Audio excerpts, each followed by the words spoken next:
Yap, balik lagi masih bersama saya Sultan Rifani dan juga Mas Erik dalam acara Interfaith hanya di Mata Milenial Indonesia TV, Matanya Indonesia. Tadi kita berbincang-bincang banyak nih tentang pemenuhan hak dari masyarakat agama Buddha itu sendiri, kemudian mengimplementasikan moderasi beragama itu dari masyarakat dan dari pemerintah, artinya ada kerjasama yang baik kira-kira begitu ya antara masyarakat dan juga pemerintah terhadap pemenuhan hak dari masyarakat agama itu sendiri. Dan saya sebenarnya tertarik pada satu mungkin ajaran kali ya, saya koreksi saya nih kalau misalkan salah. Ada salah satu kalimat ungkapan yang luar biasa, sabe sata bavantu sukitata. Jadi kalau kita artikan itu, semoga semua makhluk bahagia. Ini kan satu pesan ajaran agama Buddha, tapi mendoakannya itu mendoakan ke seluruh umat beragama. Semoga semua makhluk bahagia. Apa nih penjelasan dari ajaran seperti ini secara filosofis mendalam ataupun secara umum? Bagaimana Mas Erik? Ya baik, jadi memang secara filosofis sabe sata bawantu sukitata, semoga semua makhluk hidup berbahagia, ini merupakan satu nilai dasar yang diajarkan oleh Sang Buddha, bahwa kita hidup di dunia ini, bahkan Sang Buddha menyadari bahwa ketika beliau lahir di dunia ini sampai mencapai penerangan sempurna, pada saat itu bukan hanya pemeluk agama Buddha aja yang tinggal di dunia kan. Ada pemeluk agama-agama lain, penganut ajaran-ajaran lain yang punya keyakinan yang mungkin berbeda, cara pandang atau cara nilai hidup yang berbeda dengan yang Sang Buddha ajarkan kepada murid-muridnya. Oleh karena itu Sang Buddha memahami betul bahwa kita hidup memang kondisi masyarakat sudah majemuk, dan ini sangat sesuai dalam konteks keindonesiaan.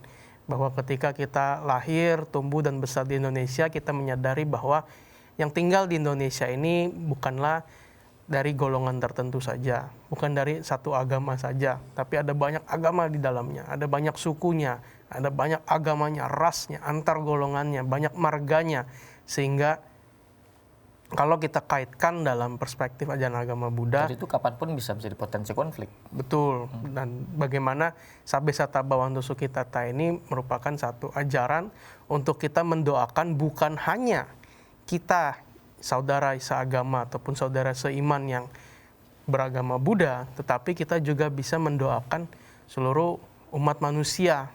Bukan hanya itu, bahkan semua makhluk hidup, itu binatang dan lain sebagainya. Nah, ini yang kemudian diwujud nyatakan, dipraktekkan dalam bentuk praktek-praktek cinta kasih kita kepada semua makhluk.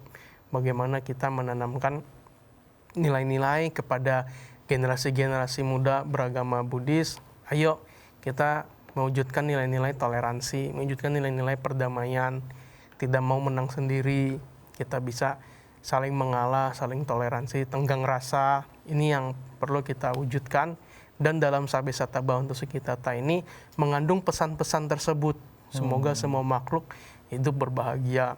Kita terus mendoakan semoga semua makhluk hidup berbahagia. Bukan hanya kita saja yang berbahagia, bukan hanya golongan kita aja, bukan hanya komplotan kita aja, tapi semua orang, bahkan termasuk orang-orang yang gak suka sama kita harus bisa doakan untuk turut berbahagia.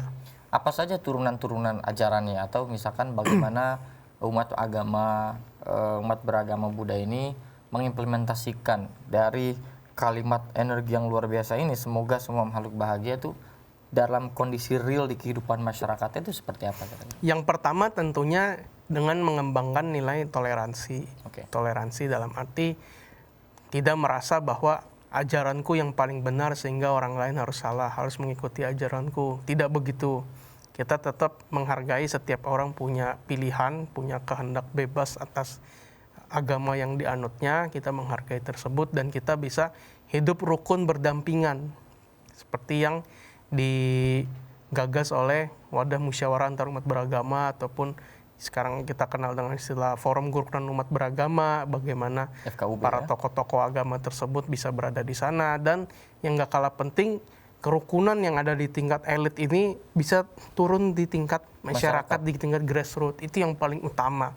Bagaimana kalau kita lihat orang yang berbeda agama dengan kita jangan anggap dia sebagai musuh kita, tapi kita anggap dia sebagai saudara kita, sebagai tetap saudara kita. Kemudian Bagaimana wujud nyata lain misalkan di Viara saya rutin menyelenggarakan donor darah dari tahun 80-an, 30 tahun lebih nggak pernah putus. Ini juga salah satu wujud kita mempraktekkan cinta kasih kita, mempraktekkan ajaran Dharma Sang Buddha untuk mewujudkan toleransi, mewujudkan moderasi beragama. Kemudian bagaimana kalau kita melakukan kegiatan bakti sosial, bagi-bagi beras, minyak, dan lain sebagainya.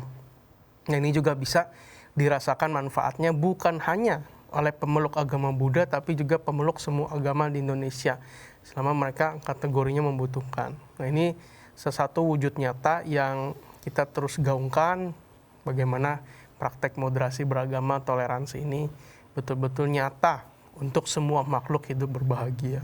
Ya, artinya kan memang banyak orang yang mengatakan bahwa agama Buddha itu agama kebaikan. Jadi berbuat baik itu ya menjadi salah satu keimanan yang melekat gitu ya. Makanya saya sangat tertarik, semoga semua makhluk bahagia. Ada semua, dan kata semua ditambah kata makhluk, artinya bukan manusia doang, begitu ya kira-kira Mas? Iya, jadi memang bahkan nggak hanya manusia, kita juga sadar bahwa sebetulnya hewan-hewan, binatang, dan lain sebagainya kan punya jiwa ya, atau punya ada soul-nya di dalam mereka, sehingga kita menyadari bagaimana kita juga harus bisa membuat mereka turut hidup berbahagia juga. Contohnya dengan praktek function misalkan, melepaskan makhluk hidup agar mereka bisa melanjutkan hidupnya. Nah, ini salah satu wujud cinta kasih kita juga sebagai umat beragama Buddha untuk mengembangkan praktek dari Sabesata Bhavantu Sukhitata tersebut. Jadi memang sangat universal sekali, artinya siapapun ya bisa memahami, bahkan siapapun bisa mengimplementasikan, kan gitu kira-kira. Betul. Ya. Nah, kemudian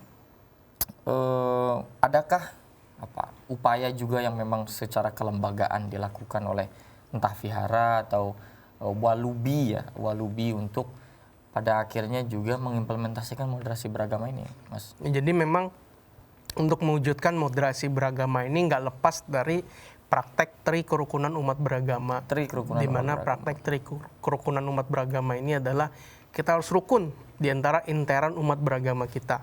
Terlepas dia alirannya apa, gurunya siapa, mazhabnya apa, dan lain sebagainya, selama dia masih satu agama dengan kita harus bisa akur, kemudian hidup harmonis, berdampingan. Kemudian yang kedua adalah kerukunan antara umat beragama. Jadi di Indonesia ada berbagai macam agama, bahkan penghayat kepercayaan juga ada yang punya pandangannya sendiri. Semua harus bisa hidup rukun, bisa hidup harmonis. Kemudian yang ketiga, kerukunan antara umat beragama dengan pemerintah. Agar terjalin satu sinergi pelayanan-pelayanan publik yang diberikan pemerintah ini bisa dirasakan oleh pemeluk agama, terlepas agamanya apapun. Dan ini salah satu praktek dari moderasi beragama tersebut. Tapi menurut Mas Erik, sudah banyakkah atau sudah mengakarkah masyarakat menjalankan moderasi beragama? Tentu harus dijawab di segmen berikutnya. Jangan kemana-mana, tetap di Interfaith hanya di Mata Milenial Indonesia TV, matanya Indonesia.